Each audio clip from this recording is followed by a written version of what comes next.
سلااو ڕێز بۆ بینەرانی خۆشەویستی بەرنامەی گزین هیوادارم کە ساغ و سلامت بن بە لە بەرچاوگرتنی گرنگی مەسەلەی ناڕزاییەکان و مانگرتنی بەشێک لە شارەکانی کوردستان هەروەها ئەم ڕاستەیەی کە لەو ماوەیەدا خوێندکارانی پێشڕەوی کورد هەروەک ناڕزاییەکانی دە ساڵی ڕابردوو لە کوردستان بە شێوەی مەیدانی لە وشیارکردنەوەی خەڵک لە بابەت مەرگی نامرۆڤانەی فەریناز و هەوڵدان بۆ وەڕێخستنی ناڕزایەتی و خۆپیشاندان ڕۆڵێکی گرنگیان بینی. تەوەری ئەم جارەی بەرنامەکەمان بۆ هەڵسەنگاندنی دوایین ناڕزاییەکانی کوردستان تەرخان کردووە. هیوادارم تا کۆتایی بەرنامەکە وەک هەمیشە لەگەڵمان بن.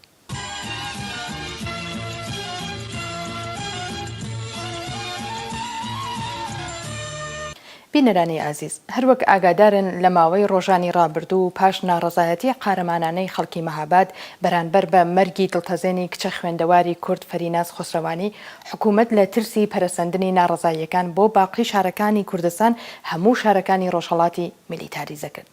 ڕژیمی ئیسلامی هەوڵێکی زۆریدا کە مەسەلەکە سەرپۆش بدە، بەڵام 2 ڕۆژ پاش ناڕزاییەکەی خەڵکی مەهاباد خەڵکی سەردەشتیش دەستیاندایە ناڕزایەتی و خۆپیشاندان کە لە ئاکامدا زیاتر لە 150 کەس لە شارەکانی مەهاباد و سەردەشت دەست بەسەر کران. هەر لەو پەیوەندیەدا کۆمەڵێک لە لاوانی بەزاڵا هاتووی سنا، پیرانشار و چالاکانی ژنی مەریوان هەرکامە و بە شێوەیەک دەستیاندایە کۆبوونەوە و ناڕزایەتی دەربڕین. حکوومەت بەگشتی لە شارەکانی مەهاباد، سەردەشت، نەغەدە و سنا نزیک بە 200 کەسی لە پەیوەند لەگەڵ ناڕزایەتیەکانی کوردستان دەست بەسەر کرد. پاش ئەو جموجۆڵ و ناڕزاییانەی کۆمەڵێک لە چالاکانی سیاسی و مەدەنی کوردستانی ڕۆژهەڵات بە دەرکردنی بانگەوازێک داوایان لە خەڵکی کوردستان کرد کە لە ڕۆژی پێنجشەممە 24 گوڵان بەداخستنی دوکان و بازاڕەکان ناڕزایەتی خۆیان بەرامبەر بە مەرگی فەریناز خۆسرەوانی و پشتیوانی لە ناڕزاییەکانی کوردستان و ئازادی دەست بەسەرکراوان دەرببڕن. پاش ئەو بانگەوازە و بەپێی ئەو هەواڵانەی کە لە سەرچاوە هەواڵنێریەکانی کوردستان بڵاوبوونەوە، خەڵکی سنا، مەهاباد، مەریوان، سەردەشت، پیرانشار، شنۆ، نەغەدە و پاوە بە شێوەی نیسپی و لە نێوان 30 تا 70% دوکان و بازاڕەکانیان داخست و بەم شێوەیە هاوخەباتی خۆیانیان بەرامبەر بە کردەوە نامرۆڤەکانی ڕژیمی ئیسلامی دەربڕی. جێگای ئاماژەیە لە جەریانی ناڕزاییەکانی مەهاباد و سەردەشت بەهۆی تەقەی ڕاستەوخۆی هێزە ئەمنیەکانی ڕژیم چەندین لاو و خوێندکاری کورد لەوانە ئاکام تەلاج، خەڵکی نەغەدە و خوێندکاری زانستگای ئازادی مەهاباد بە توندی بریندار کران.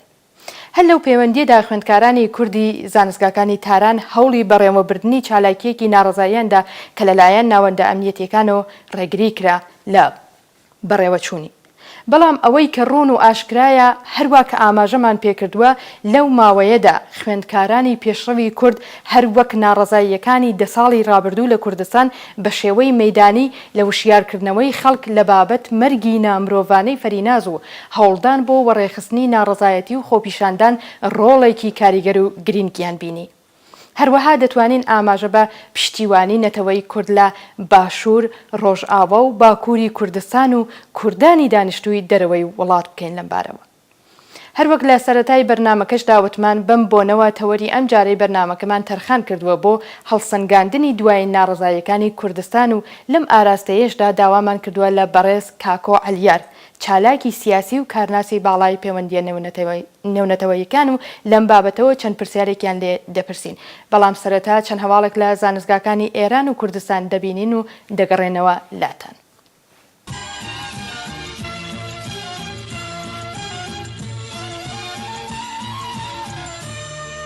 ئاکام تەلاج خوێندکاری زانستگای ئازادی مەهاباد لە بارودۆخێکی خراپی جەستەیی بەسەر دەبات. یەکێک لە بریندارانی ناڕزایەتیەکانی ئەم دواییانەی مەهاباد بەدەستی هێزە نظامیەکانی حکوومەتی ئێران بەهۆی قوڵی برینەکەی لە دۆخێکی نالەباردایە، بەڵام هەتا کاتی بڵاوبوونەوەی ئەم هەواڵە زیندووە. بەپێی راپۆرتی هەواڵنێریە نێوخۆیەکان، بارودۆخی ئاکام تەلاج خەڵکی نەغەدا یەکێک لە بریندارانی ناڕزایەتیەکانی مەهاباد کە بەهۆی قوڵی برینەکەی لە بەشی تایبەتی نەخۆشخانەدا لەژێر چاوەدێری پزیشکیدایان نالەبار ڕاگەیەندراوە. سەرچاوەیەکی ئاگاداری نزیک لە بنەماڵەی تەلاج بە هەواڵنێریە نێوخۆیەکانیان ڕاگەیاندووە. هەتا ئێستاش ئاکام زیندووە، بەڵام دۆخی تەندروستی ناوبراو نالەبارە. ئەم سەرچاوە ئاشکرای کرد سەرەڕای نالەباری دۆخی تەندروستی ئاکام تەلاج ڕێوشوێنی توندی ئەمنیەتی بۆ ئەو ژوورە کە ئاکامی تێدا دەمێنێتەوە گیراوەتە بەر. بڵاوبوونەوەی دۆخی نالەباری تەندروستی ئەو هاوڵاتیە لاوە کووردا لە کاتێکدایەکە پێشتر بەرپرسانی حکوومەتی هەر چەشنا بەرەنگاری و تەقەکردنێکیان لە ناڕازیان ڕەت کردبووەوە و هێزە نظامیەکانیان بە خیشتەندار وەسف کردبوو. ئەم هاوڵاتیە کووردە خوێندکاری زانستگای ئازادی مەهابادە و ڕۆژی پێنجشەممە لە کۆبوونەوەی ناڕزایەتی هاوڵاتیانی مەهابادی لە بەرامبەر هۆتێل تارا لە ئەنجامی تەقەی هێزە نظامیەکانی حکوومەتی ئیسلامی ئێران بە توندی بریندار بوو. ڕۆژی پێنجشەممە ڕێکەوتی هەفتەی گوڵان کۆبوونەوەی هاوڵاتیانی مەهابادی لە بەرامبەر هۆتێل تارا بۆ دەربڕینی ناڕزایەتی لە هەمبەر مەرگی گوماناوی فەریناز خۆسرەوانی بە دەستێوەردانی هێزە حکوومەتیەکان توندوتیژی لێکەوتەوە. هاوڵاتیانی مەهابادی لەم کۆبوونەوە ناڕزایەتیەدا خوازیاری دادگایکردنی دەست و پەیوەندیەکانی مەرگی فەریناز خۆسرەوانی بوون. پاش ئەو ڕووداوانە و بەپێی ئەو هەواڵ و وێنانەی بڵاو بوونەتەوە و هەروەها لە ڕۆژانی چوارشەممە و پێنجشەممە 23 و 24 گوڵان لە شارەکانی مەریوان، مەهاباد، سنە، پیرانشار، پاوە، سەردەشت، بۆکان و نەغەدا بە دوای بانگەوازی چالاکانی سیاسی و مەدەنی لە کوردستان بە بۆنەی مەرگی دڵتەزێنی فەریناز خۆسرەوانی و بۆ پشتیوانی لە خۆپیشاندانی بەرینی خەڵکی شاری مەهاباد و هەروەها ئازادی دەست بەسەرکراوانی ناڕزایەتیەکان لە کوردستان بە تایبەتی مەهاباد و سەردەشت مانگرتنێک بەڕێوە چوو.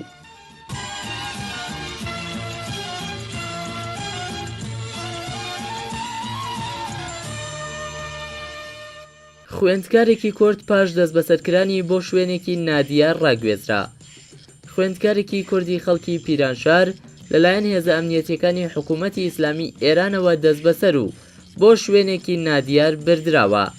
بەپێی هەواڵی هەواڵنێریە نێوخۆییەکان ڕێکەوتی نۆزدەی گوڵان ناسەر عەلی نەژاد خوێندکاری کوردی زانکۆی گیلان و خەڵکی شاری پیرانشار لە ناو ماڵەکەی خۆیدا لەلایەن هێزە ئیتلاعاتیەکانەوە دەستگیر کراوە.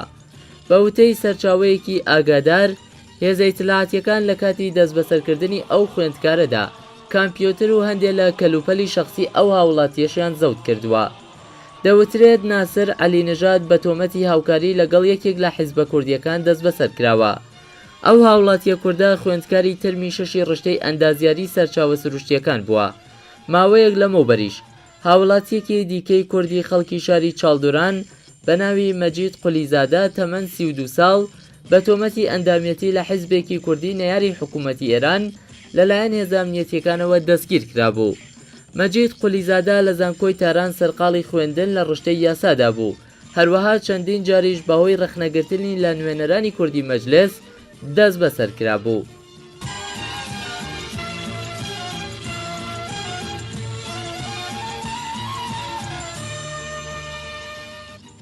شەسەد و 20 کلاسی قوتابخانە لە ئیلام مەترسی ڕوخانیان لەسەرا. 620 کلاسی قوتابخانە لە پارێزگای ئیلام بە کەڵکی وانەوتنەوە نایەن و مەترسی ڕوخانیان لەسەرا. بەپێی هەواڵەکان عەلی شەهری بەرپرسی چاکردنەوە و ڕێکخراوی دووبارە سازکردن و گەشەپێدان و دابینکردنی پێداویستیەکانی قوتابخانەکانی ئێران ڕۆژی سێشەممە ڕێکەوتی 22 گوڵان لە 17هەمین فستیڤاڵی خێرخوازانی قوتابخانە ڕایگەیاندووە. 620 کلاسی قوتابخانە لە پارێزگای ئیلام نایستانداردن و بە کەڵکی وانەوتنەوە نایەن و ئەگەری ڕوخانیان لە ئەرەدایە. بەپێی ئەو هەواڵە ناوبراو لە درێژەی قسەکانیدا ڕایگەیاندووە.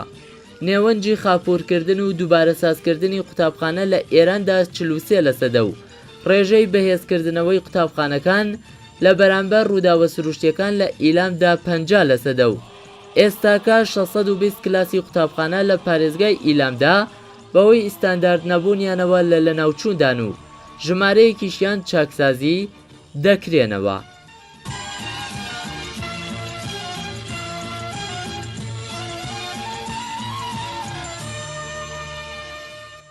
وەدەستێنانی منداڵی برۆنزی جەشنوارەی داهێنەرانی ژنێف لەلایەن لێکۆڵەرێکی مەهابادی. 3 کەس لە لێکۆڵەرانی زانستگای ئازادی مەهاباد توانیان منداڵی برۆنزی جەشنوارەی داهێنەرانی ژنێفی سویز وەدەست بێنن. بەپێی هەواڵی ماڵپەڕی زریان 3 ئەندامی لێژنەی زانستی زانستگای ئازادی مەهاباد لە بواری بیناسازی بە ناوەکانی کامران ئەبوبەکری، سینا سەلیمی و فەراز جەلیلزادەی زێهتاب توانیان بە داهێنانی پۆمپی زیرەکی هۆشمەندی بێتۆن پلەی سێهەمی کێبەرکەی جیهانی داهێنەران لە ژنەفی سویس دەستەبەر بکەن. داهێنانی ئەو سێ خوێندکارە دەستگایەکە کە بە شێوەی خودکار بێتۆن تێکردن و وێبرە لێدانی تەواوی قۆناغەکانی بیناکان بەڕێوە دەبات و لە هەمان کاتدا پێش بە خەساربوونی بێتۆن و کات دەگرێت و خەرجی بینایەکە کەم دەکاتەوە. کێبەرکێ و نەمایشگای نێونەتەوەیی و تایبەتی داهێنانی 2015 ژنێف ڕێکەوتی 26 خاکەلێوەی ئەو ساڵ بۆ ماوەی 4 ڕۆژ بە پشتیوانی دەوڵەتی فێدراڵی سویس و ڕێکخراوەی WIPO و هەروەها فێدراسیۆنی جیهانی داهێنەران IFIA بەڕێوە چوو.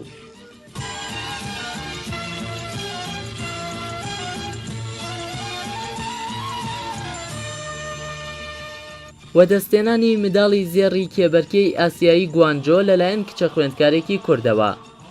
کچە خوێندکاری کوردی زانستگای پەیامنووری سنا توانی منداڵی زێڕی کێبەرکەی ئاسیایی گوانجۆ وەدەست بێنێت. بە پێی هەواڵی ماڵپەڕی کورتودەی، پەریسا شێخ ئەحمەدی خوێندکاری ترمی شەشی زمانی ئینگلیسی زانستگای پەیامنووری سنا توانی لە بواری کاراتە با شێوەی شۆتۆکان پلەی یەکەمی کێبەرکەی ئاسیایی گوانجۆ وەدەست بێنێت و مافی چوون بۆ کێبەرکەی ئۆلەمپیکی برزیل بۆ خۆی دەستەبەر بکات. جێگەی ئاماژەیە پێشتریش خوێندکارانی کچی زانستگای پەیامنووری سنا بە ناوەکانی سەیران ئەحمەدی و شەقایق باپیری توانی بوویان پلەی شەشەمی کێبەرکەی ئاسیایی 2015 لا بواری هەندباڵ لا وڵاتی ئەندۆنێزیا بەدەست بێنن. هەروەها شیلان مەردانی و ئەسما غەفاری دوو لە خوێندکارانی دیکەی زانستگای پەیامنووری سنا توانیان ئیزنی بەشداری لە ئوردوی تیمی سەرتاسەری ئێران بۆ بەشداری لە کێبەرکەی شێوەی ئازادی ژنان وەدەست بهێنن.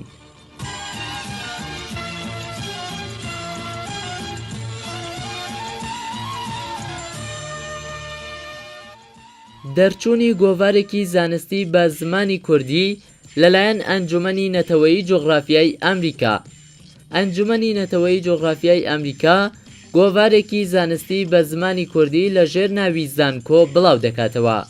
بە پێی هەواڵی ماڵپەڕی خوێندکاران، ئەنجومەنی نەتەوەیی جۆغرافیای ئەمریکا چوارەمین ژمارەی گۆڤاری زانستی زانکۆ بە 2 زاراوەی کرمانجی و زازاکی چاپ و بڵاو دەکاتەوە. ئەنجومەنی نەتەوەیی جۆغرافیای ئەمریکا ئەنجومەنێکی ناحکومیە کە لە ساڵی 1888 لە ئەمریکا دامەزراوە و یەکێک لە گەورەترین ڕێکخراوەی ناحکومی لە جیهانە کە ئامانجی ناساندن و پارێزگاریکردن لە شوێنەواری سروشتی و مێژوویی و هەروەها ناسینی ژینگە و زانستی جۆغرافیاییە.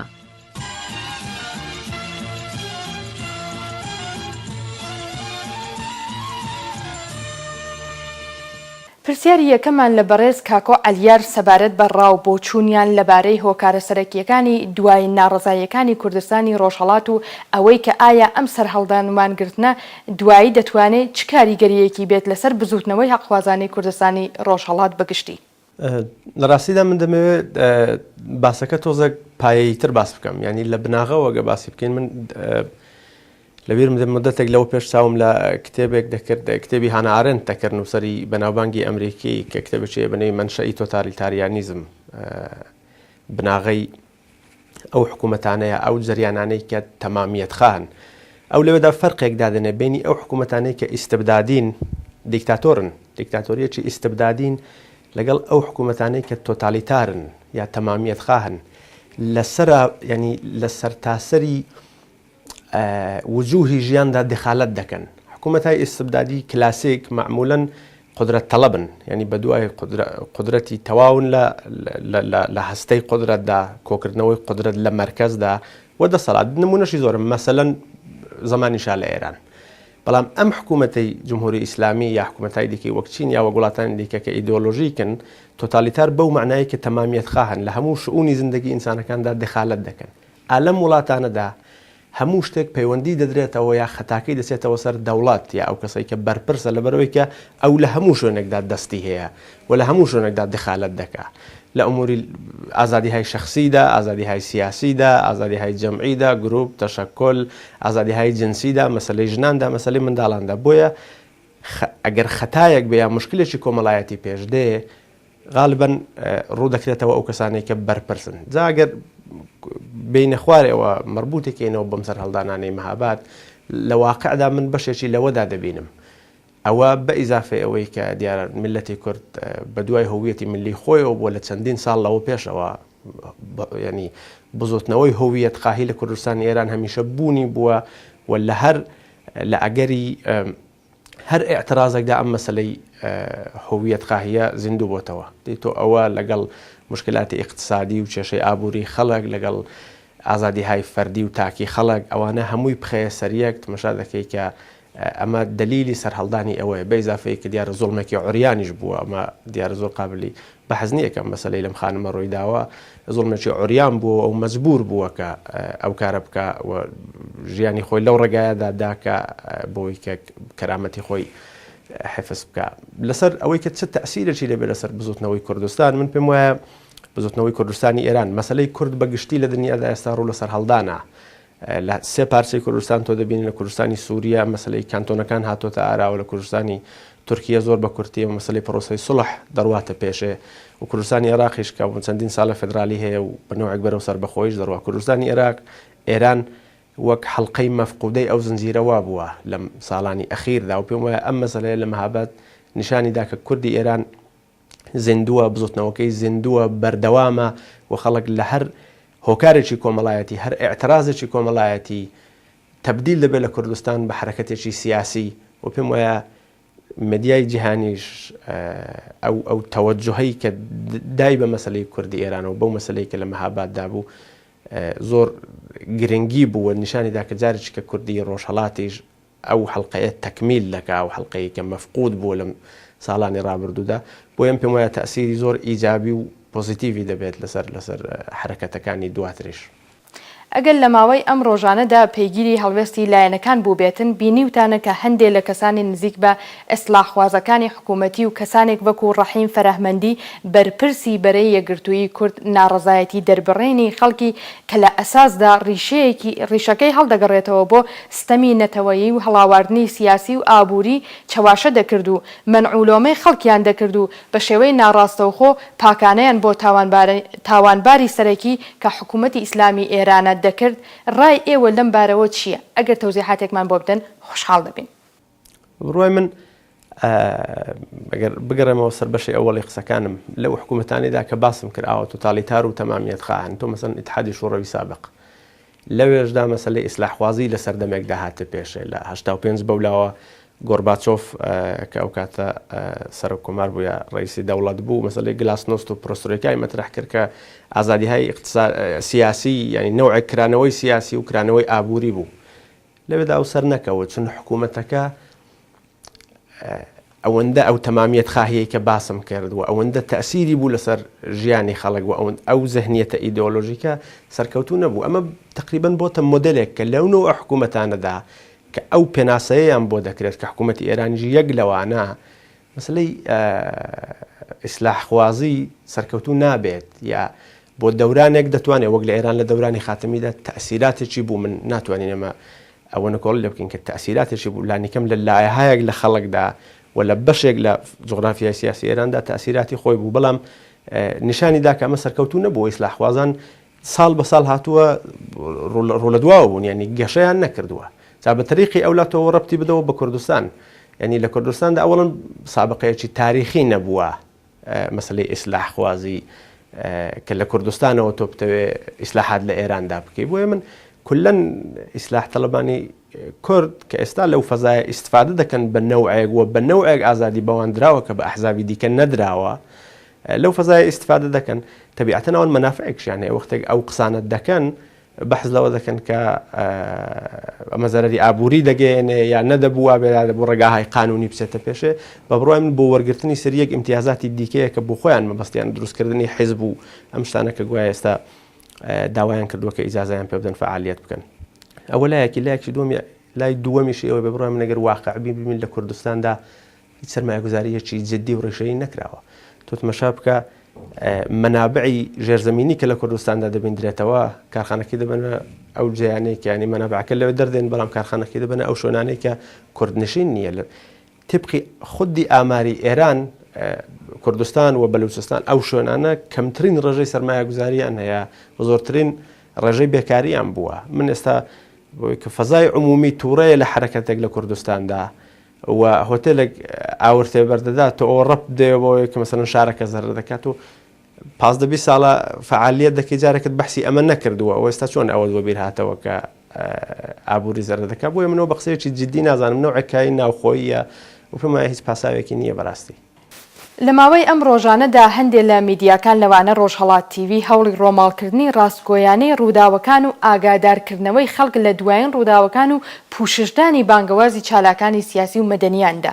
بەڵام هەندێک لایەن بە پێچەوانەوە نەتەنیا هەوڵەکانیان لەو بابەتەوە زۆر پوشش نەدا، تەنانەت تەقەکردن لە یەکێک لە سەربازانی وەزیفەیان لەبانە گرتووەتە ئەستۆ کە ئەوە دەتوانێت بیان و بداتە دەست حکوومەت بۆ سەرکوتی زۆرتر لەو کاتەدا هەرچەند خەڵک بەگرتنە بەری شێوازی مەدەنیان و کەم هەزینەتری مانگرتن پەیامی خۆیانیان بە حکوومەت گەیان. ئەگەر بکرێت ڕای خۆتان لەم بارەوە و هەروەها پێشنیارتان بۆ هەماهەنگی زۆرتری لایەنەکانی کوردستانی ڕۆژهەڵات لە کاتی وەها پێشهاتە گەلێک بۆ نمونە بۆ بەربڵاوترکردنەوەی مانگرتنەکە بۆ ئێمە و بینەرانی بەنامەکە تەوزیح بدەن. پێم وایە پرسیارەکە چەند بەشە. بەشی یەکەمی دەور و کاریگەری مێدیایە ئەمڕۆ لە هەموو بزوتنەوەکاندا لەسەر تاسەری جیهان. ئەمە بەحسێکی ئاکادمی کە بەڕاستی بە تایبەتی لە دوای ئەم بەهاری عەرەبیەوە دیارە پێش ئەویش بووە، بەڵام تایبەتەن لە دوای ئەم بەهاری عەرەبیەوە زۆر مەسلەی دەور و کاریگەری مێدیا لە بزوتنەوە کۆمەڵایەتیەکاندا هاتە ئاراوە. مەقالەی لەسەر نووسرا، کتێبی لەسەر نووسراوم بخۆم بەشێک لەوانەدا سریە کاری وردیشم کردووە کە مێدیا چ کاریگەریەکی هەیە، جات ئیجابیەکەی و لە بازەجەیەکیشدا سەلبی دەتوانێت تەسیری بێ لەسەر بزوتنەوە کۆمەڵایەتەکان. بەڵام بە تەوری کولی نەخش و دەوری مێدیا نادیدە ناژیرە. جا مێدیا لە تەلەڤیزیۆن و ڕادیۆ و ڕۆژنامەوە بگرە کە مێدیای کلاسیکن تا سۆشیال مێدیایە، مێدیا کۆمەڵایەتیانە وەک فەیسبوک و تویتر و ئەوانەکە نەوعی جەدیدترەکەیەتی وانە هەمویان بەیەکەوە دەورێکی زۆریان بوو لەم بەهاری عەرەبیەدا و بە تەریقی ئەولا دیارە بۆ کوردستانیش هەروایە. لە کوردستانی ئێرانیشدا دیتمان لەم حرەکەتەی مەهاباددا دیارە کوردستانی سووریەشمان لەبیر بێت کە لە مەسەلەی کوبانیدا مێدیا چ کاریگەریەکی بوو، بەڵام لە کوردستانی ئێرانیش هەروە بوو. مێدیای جیهانی ئەمجارە زۆر فۆکوسی کردە سەر ئەم حرەکەتە و نیشانی دا کە مێدیا تەسیری هەیە. ڕۆژهەڵات تیڤیش پێم وایە کاری باشی کرد. من بۆ خۆم بەرنامەی ڕاستە و خۆم لێدیتن لە کاتی ئەم سەر هەڵدانەدا ئەم ئێعترازانەدا و پێم وایە پەیوەندی بە خەڵکەوە خەڵک توانیان لەم کاناڵەوە بە سوورەتی ئەوەی پێدەڵەن ئۆبژەکتیڤ ینی ڕۆژهەڵات تیڤی دەورێکی لانیکەم لە بەرنامە ڕاستەوخۆکانیدا دەورێکی بێلایەنانەی جێڕالەوەی کە هەموو بۆچوونەکان بتوان نەزەراتی خۆیان لەوێدا بەیان بکەن. ئەوەی کە دەگەڕێتەوە سەر بڕێک لایەن کە بەڕاستی من بمەشکوکیان دەزانم، ینی لە دەورانێکدا دێن و سریەک حرەکەت دەکەن و کە هیچ پاساوێکی نییە، معلوم نییە بۆ دەیکەن، بۆ دەستی پێ دەکەن و دوایش لە پڕدا تەواوی دەکەن تی سریەک تەوافق، ئەوی شەر معلوم نییە و تەوافقانە بۆ کرا و بۆ تەواو بوو. مێدیاکەیان جاری وایە زۆر مەسەلەی کورد لە ئێراندا بەردەستە دەکاتەوە و هەڵدەکوتێتە سەر حکوومەتی ئێران، جاری وایە پاشەکشە دەکا و نەوەیەک بەحسی ناکە، ئیگنۆری دەکا و لە ئاجەندای کاریدا نییە. بڕوای من خەڵکی ژەمانە دیارە ئەویش هەر مخاتەبی خۆی هەیە تەبیعەتەن، بەڵام من پێم وانییە زۆر دەوری جدیامێ و وردە خەڵک لایەن حاڵی بووە کە ئەمانە چۆنن. ڕۆژهەڵات تیڤیە بڕێک لە کاناڵەکانی دیکە پێشینەیەکی دوور و درێژتریان هەیە و خەڵک سابقەیەکی زەهنیشیان هەیە کە ئەمان لە کاتی وادا چۆن عەمەل دەکەن. کاتێک کە بەشی سوەمی پرسیارەکەش من ناوە جواب دەدەمەوە، کاتێک کە هەستانی جەماوەری دروست دەبێ و خەڵک بەعام دێنە سەر شەقام، هەموو نەوعە کارێکی نظامی ئالەو کاتانەدا من بە دروست نازانم، یعنی ئەمە نەک بڵام کاری نظامی هەمیشە دروست نییە، بەڵام ئەوش جێگای خۆی هەیە، وەختی خۆی هەیە. لە وەختی ئاوادا تۆ پاساو دەدەی بە حکوومەت، دلیلی پێ دەدەی کە بێ ئەم زمبژەکە سەرکوب بکە، خشونەتی زیاتر بەکاربێنێ و سریەک جوان کە ڕەنگە پێشووتر گیرا بن، زیندانی سیاسی بن لە کوردستاندا لەوەها کاتێکدا دوایی بێنێ سوزانم ئەعدامیان بکە، حکومی ئەعدامیان هەیە ئەعدامەکەیان بخاتە پێش و کە پێشووترش ئەوانەمان دیوە. بۆیە من ئەوە زۆر بە ناپێویست دەزانم و زۆر بە نامەسئولانەی دەزانم لە هاست بزوتنەوەی کوردی ئێراندا. ئەوەی کە چەندە ئەم مەسەلەی مەهاباد، من ئاخری قسەکان بۆ دەکەم، ئەوەی کە چەندە ئەم مەسەلەی مەهاباد دەتوانین پێناسەی بزوتنەوەیەکی بۆ بکەین یا سەر هەڵدانێکی بۆ بکەین من پێم وایە ئەمە دەبێت ڕاوەستین تا داهاتوو ینی ڕاوەستین تا بڕێکی دیکە ڕاوەستین بزانین دواترەکانی لە حرەکەتەکانی بەعدیدا خەڵک چۆن ئەکسول عمل نیشان دەدەن بە ئاعتراضەکانیان چۆن دەبێ. بەڵام من ئەوە بەپایەکی جددی دەزانم چون ئەم جارە ینی ئەو تەوەجوهەی کە مەسلەی مەهاباد وەریگرت مەهاباد و سریەک شارەکانی دیکە بەڵام بە تەوری کولی مەهاباد قابلی بەراورد نییە لەگەڵ ئەم هەستانە گەورەی کە ساڵی 1984 بۆ شوانی سێ قادر کرا. حرەکەتی ئەو وەختە زۆر گەورەتر بوو وەسیعتر بوو پان و بەرینتر بوو بەڵام تەوەجوهی جیهانی حتا مدیا منطقەیش نەهاتە سەری بەو شێوەیە. بەڵام ئەم جارە حرەکەتەکەت شکۆلەتر بوو مەحدودتر بووە بە شارێک بەڵام تەوەجوهێکی زۆر زیاتری وەرگرت. پێم وایە ئەمە لە زەهنی خەڵکدا دەمێنێتەوە و داهاتوو نیشانی دەدا کە ئەم مەسەلەی مەهاباد دەتوانێت بێتە پایەکی جددی. یەک شتی کەش کە بەلای منەوە مهم بوو ئەوەیە کە ئەم مەسەلەی مەهاباد ئێعتبار و غڕورێکیدا بە ژنانی کورد لە کوردستانی ئێران. من پێم وایە لە دەورەی داهاتوودا دەبینین نەقشی بەرچاوتر کاریگەری بەرچاوتری ژنان و کچان لە کوردستانی ئێراندا دەبینن لە حرەکەتە کۆمەڵایەتیەکاندا. من پێم وایە ئەو تەسیرە ئیجابیەشی بوو و دەبێ داهاتوو نیشانی دەدا. دەستخۆشی لە میوانی ئەمجارەی بەرنامەکەمان دەکەین. بەڵێ بینەرانی ئازیز بەم شێوەیە گەیشتینە کۆتایی بەرنمەیەکی دیکە لە بەرنمەکانی گزینگ. خوێندکارانی هێژە ئێوە ئازیزان دەتوانن لە ڕێگەی ئادرس و فەیسبوک و جیمێلی ئێمەوە هەواڵ و ڕەخنە و پرسیار و پێشنیارەکانتان بگەێنە دەسمان. لێرەشتا و بەم جۆرە دەگەینە کۆتایی بەرنمەکە هەر بژین بە شادی و خۆشی و ماڵاوە.